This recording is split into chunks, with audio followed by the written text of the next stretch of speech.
Bapak Mama, saudara-saudariku sekalian yang dikasihi Kristus, di tengah-tengah hidup yang tidak steril dari penderitaan, orang percaya senantiasa berhadapan dengan dua pilihan: hancur atau bertahan. Sekali lagi, hancur atau bertahan. Di antara kemiskinan dan gaya hidup konsumtif, merebaknya kekerasan dan praktek ketidakadilan, retaknya relasi antar keluarga, bahkan duka cita karena kematian, tidak saja membuat banyak orang stres dan patah semangat, tapi juga ada sikap keagamaan yang fatalis, intoleran, bahkan radikalis, ya. Dalam pergulatan hidup yang demikian, ada godaan untuk mengambil kesimpulan-kesimpulan prematur yang bisa membuat langkah iman kita terhenti, atau membuat orang percaya mengalami kelumpuhan dan gagal untuk terus berjuang mempertahankan hidup dalam kasih, dalam keadilan dan damai sejahtera. Dan iman yang lumpuh tentu hanya akan menambah derita kehidupan, karena kekristenan bisa hilang daya transformasinya.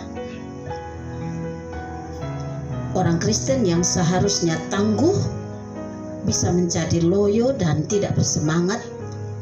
Bahkan orang Kristen yang seharusnya sabar, lemah lembut, bisa jadi beringas.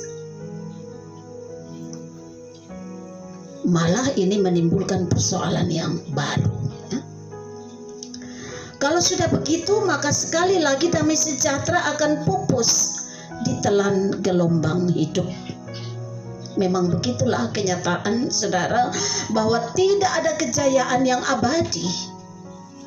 Ini disampaikan para nabi, bahkan oleh Kristus sendiri, dan telah dialami oleh gereja-gereja pada masa lampau yang hidup dalam gejolak zaman yang silih berganti, sehingga para murid Kristus diminta untuk bersiap, teguh, tetap setia, dan tetap berpengharapan, karena kesulitan, penderitaan, krisis politik, krisis keagamaan, krisis kemanusiaan, bahkan kematian orang-orang yang dikasihi akan terus terjadi.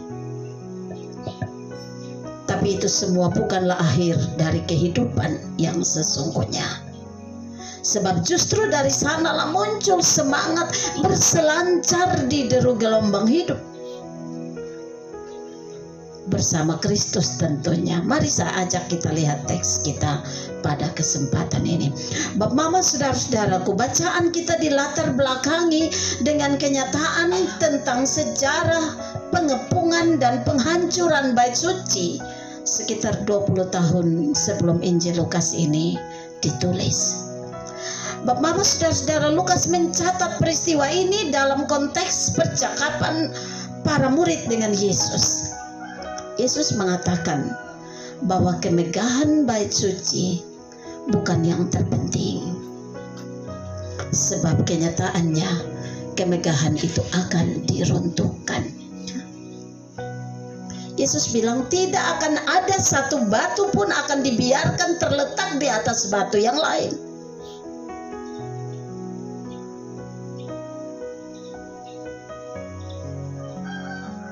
Artinya apa, saudaraku? Segala kemegahan dunia, kecantikan, ketampanan, kesehatan, kekuatan, keperkasaan, harta kekayaan, jabatan, pintar, jagomu, pengaruh, semua akan lenyap seperti bait suci yang runtuh, saudara, ya. 1 Petrus 1 ayat 24 bilang, semua yang hidup adalah seperti rumput dan segala kemuliaannya seperti bunga rumput. Rumput menjadi kering, saudara, dan bunga gugur. Bahkan Yakobus 4 ayat 14b mengatakan, hidupmu itu sama seperti uap yang sebentar saja kelihatan lalu lenyap. Jadi kita pergi gereja setiap hari Minggu, tapi ingat melakukan juga apa yang kita akui di sana, ya. Tidak sekedar rajin pergi gereja, kita bangga karena gedung kita megah, besar, tetapi pola hidup kita justru tidak berkenan pada Tuhan. Karena semua itu akan lenyap, saudara. Di sisi lain, Yesus mengatakan dalam ayat 33 tadi bahwa langit dan bumi akan berlalu, tapi perkataanku tidak akan berlalu. Sama dengan 1 Petrus 1 ayat 24-25 tadi, rumput menjadi kering dan bunga gugur, tapi firman Tuhan tetap untuk selama-lamanya. Amin, hebat Mama. Terhadap pernyataan Yesus ini, para murid bingung. Para murid kaget sehingga mereka ingin tahu, lalu terjadi percakapan dengan Yesus dan Yesus mengemukakan tanda-tanda yang mendahuluinya. Ada nabi palsu yang muncul, ada gempa bumi di sekitar, kelaparan dan krisis pangan, ada wabah penyakit, peperangan dan penganiayaan, pengkhianatan oleh orang-orang terdekat, kebencian pada umat Tuhan. Pertanyaannya, apakah ini juga saudara dan saya rasakan setiap hari? Jawabannya adalah ya. Bahkan sekarang kita mengalami kematian beruntun, Mama, ya. Setiap kali kita buka Facebook pasti ada berita kematian. Kita jadi bingung, oh ini orang ada baik-baik, tiba-tiba susah saya gitu.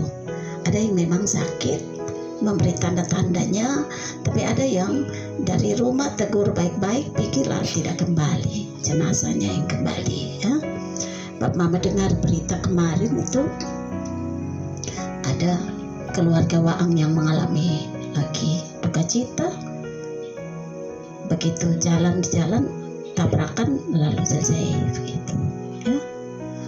Kematian yang beruntun. Dan hari ini kita makamkan lagi Mama Oktavina, ibu dari 3 anak yang sudah jadi yatim piatu. Tetapi Yesus menegaskan agar para murid tidak takut, tetapi tetap setia dan percaya, sebab pemeliharaan Tuhan akan nyata, saudara. Ayat 18 mengatakan, tetapi tidak sehelai pun dari rambut kepalamu akan hilang. Kalau kamu tetap bertahan, kamu akan memperoleh hidupmu. Mama, pernyataan ini senada dengan apa yang dituturkan oleh Maleakhi 4 ayat 1 dan 2, bahwa ketika hari Tuhan tiba, semua orang yang berbuat gegabah, semua orang fasik akan menjadi seperti jerami yang terbakar, tetapi orang yang takut akan Tuhan justru akan memiliki pengharapan, dan itu akan terbit surya kebenaran, ya. Mereka akan bercingkrak-cingkrak seperti anak lembu yang lepas dari kandangnya. Jadi menjadi murid Kristus itu bukan tentang menghindari penderitaan, karena penderitaan dan kematian bagi orang percaya memang itu nyata dan terus berlanjut dari saat ke saat. Itu adalah sebuah kepastian. Tidak akan ada lembaga sebesar dan semegah bait suci sekalipun yang dapat membatalkan keputusan Tuhan, ya. Tidak ada kemegahan, tidak ada jabatan, uang, dan kekuatan apapun yang dapat membatalkan keputusan Tuhan. Kalau kita sidang, kita interupsi kalau tidak setuju, ya. Kalau interupsi tidak dikasih kesempatan, kita pukul meja sampai diberi kesempatan. Tapi dalam hal kematian, interruptor go out, ya. Dan karena itu jika dijalani dengan penghayatan yang benar, dengan iman dan ketabahan, di saat penuh perjuangan, maka saudara dan saya akan keluar sebagai pemenang.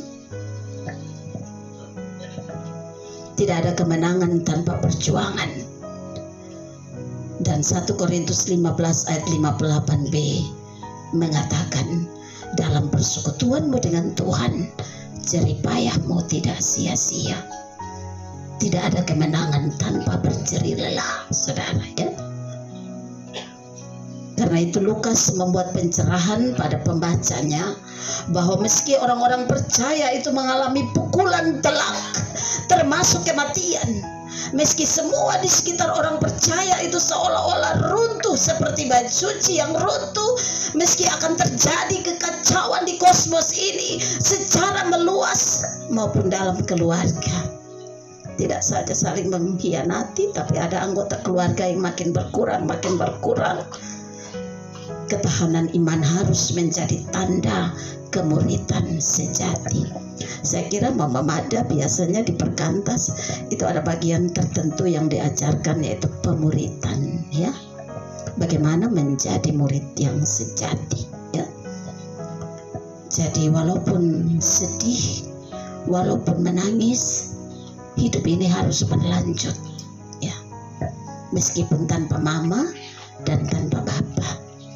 Harus kita akui bahwa berbagai peristiwa kehidupan termasuk yang terburuk seperti kematian berada di luar kendali kita, karena Allah pemegang kendali itu. Dan yang terpenting adalah bagaimana orang Kristen tetap bersaksi di tengah padang gurun penderitaan, ya. Kalau begitu, apa yang bisa membuat orang percaya teguh dan tetap hidup? Yang pertama, ada 3 hal saja. Yang pertama, waspada.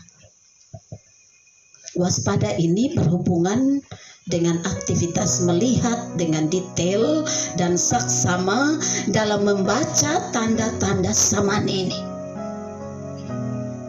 Tadi dikatakan ada nabi palsu, ada orang yang datang lalu atas nama Tuhan menyampaikan pemberitaan Injil, padahal justru menyesatkan. Tapi juga ada gempa bumi. Pak Mama ingat badai Seroja kemarin cukup meluluh lantakkan kota ini. Di beberapa tempat itu justru banyak orang ada dalam trauma yang panjang, ya. Ada penyakit, kita berkumpul dengan COVID-19, tapi kemudian ada varian baru lagi. Nanti habis varian baru apa lagi? Ada krisis pangan, kelaparan. Kita belum sampai pada tahap lapar, tapi rasanya bahan-bahan sembako mulai langka masing-masing. Kemarin kita mulai berkumpul dengan bagaimana dapat minyak goreng yang susah. Kita tidak tahu besok-besok yang sampai gula lagi.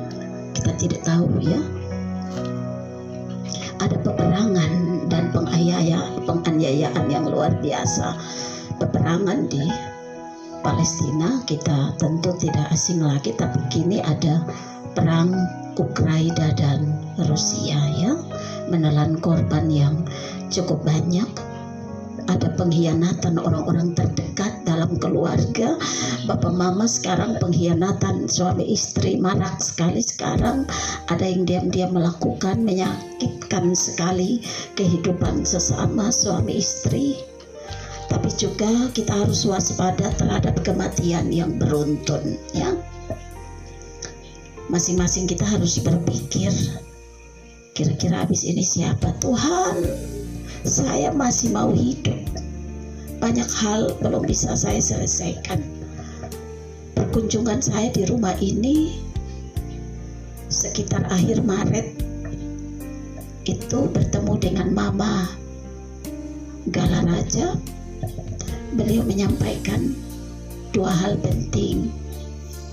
Pertama, Mama, satu anak-anak belum menikah. Bagaimana Mama?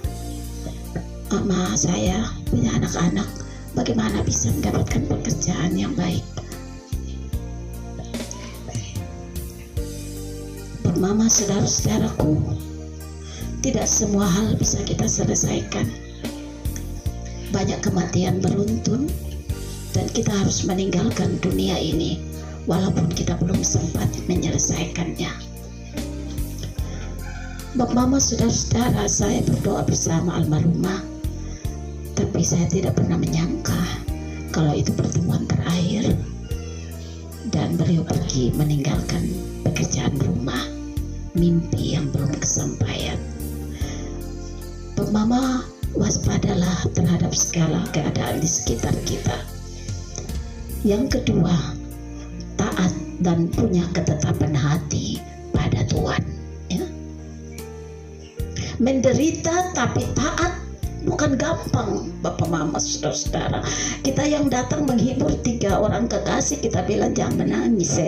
Dalam hati dong bilang, lu rasa enak, lu omong jangan menangis, ma pulang kita menangis terus. Ya, tidak gampang itu Bapak Mama ya, mengucapkan bela sungkawa, lalu kita justru bergumul di dalamnya.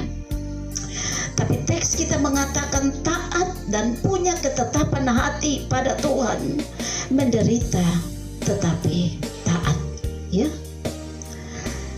Bapak Mama, saudara-saudara, walaupun menderita harus ada yang lebih bernilai, yaitu kecintaan yang tulus pada Yesus. Ya. Kita punya alasan untuk mencintai Kristus sungguh-sungguh. Kenapa? Bapak Mama boleh pergi dari hidupmu,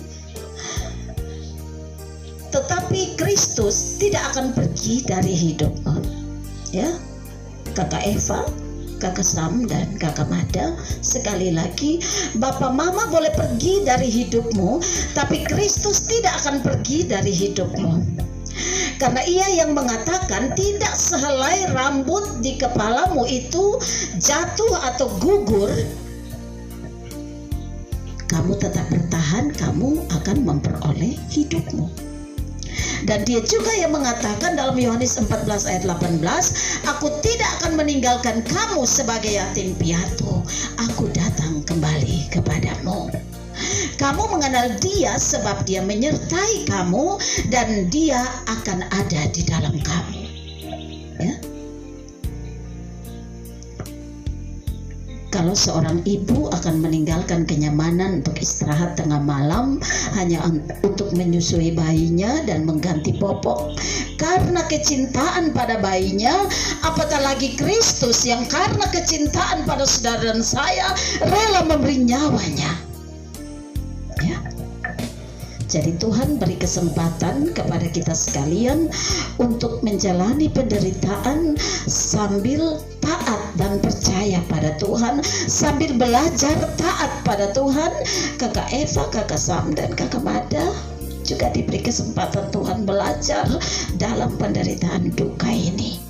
Tetaplah taat dan berketetapan hati pada Tuhan. Yang terakhir, sabar, ya. Sabar dan setia menjalani dinamika kehidupan ini. Sabar sampai tidak ada kemungkinan buruk yang dapat menggoyahkan imanmu. Karena itu berdamailah dengan berbagai kenyataan kepedihan hati, berdamailah dengan kekosongan hidupmu, berdamai dengan sakit hati dan kepedihanmu, berdamailah dengan tangis dan air matamu, berdamai dengan segala keterpurukanmu.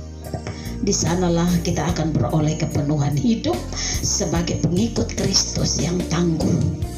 Karena itu saudara-saudaraku yang kekasih, berdirilah teguh, jangan goyah, giatlah selalu dalam pekerjaan Tuhan, sebab kamu tahu dalam persekutuanmu dengan Tuhan, jerih payahmu tidak sia-sia. Tuhan memberkati kita sekalian.